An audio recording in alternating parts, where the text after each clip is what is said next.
What's the meaning of arian?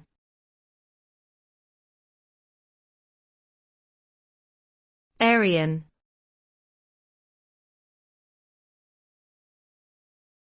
Arian.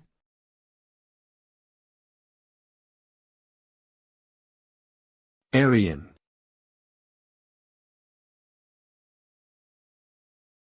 Arian.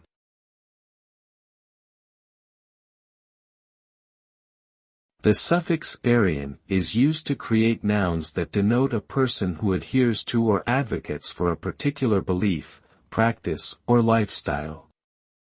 For example, a vegetarian is someone who chooses not to eat meat, while a humanitarian is someone who works to promote human welfare and alleviate suffering.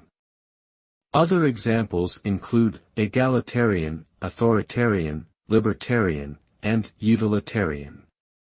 Generally, the use of arian indicates a strong commitment to the philosophy or principle denoted by the root word, and may be used either positively or negatively depending on context.